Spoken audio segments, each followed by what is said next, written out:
This is a lesson in using Plotly as a graphing tool. The first thing you want to do is type in www.plotly.com, and you may have to sign in, but it's free. Sign up with something you'll remember. It's free. Select New Project. Wait for the grid to appear. And once that grid appears, you can type in your data, or if you have it copied from another file, you can just paste it. Then you need to choose your X column and your Y column for the axes. Choose the plot type. We always use scatter plots. Then make that scatter plot, give it a name, graph, half-life sugar cubes. You can add collaborators such as myself or your lab partners, share a link to your graph if you want to share it in a document. The next thing you want to do is label your y-axis with number remaining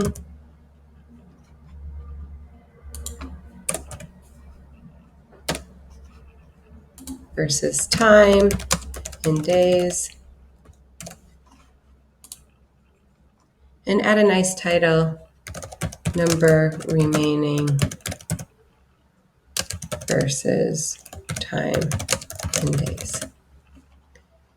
And hit return. Then you want to check your axes, and you want to go in and make sure that they are in the proper range. So select the x-axis first, and you want to make sure it's between 0 and 16. If it's not, you can always turn off the auto range and type in your own values, 0 and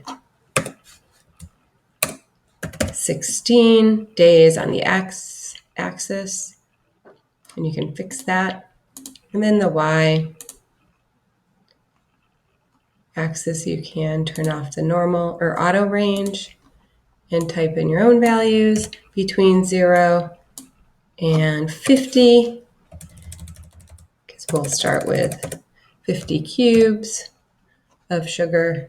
So that will be your y-axis range, and you can fix that. You can close the axis, and you don't have to worry about a legend. If one pops up, we'll delete it because there's only one line. And now we want to fit the data. In other words, add a trend line. Notice the pattern is a curve, and it starts high, and over time, over a number of days, the values or the number remaining decreases.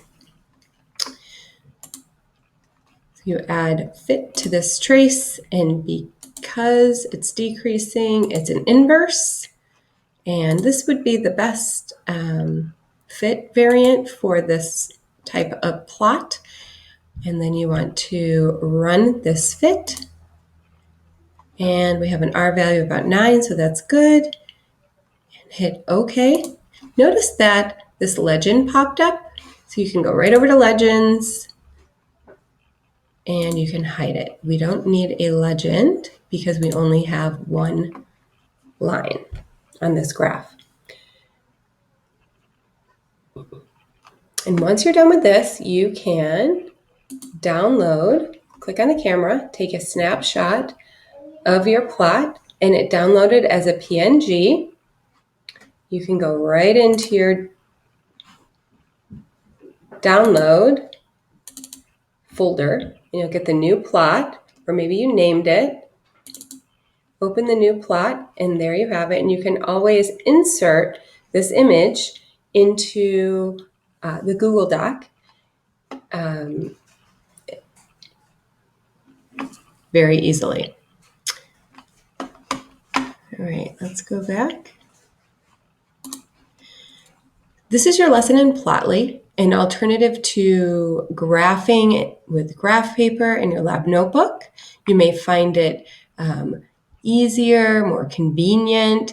It just might make more sense to do it using Plotly, an online computer generated program for graphing.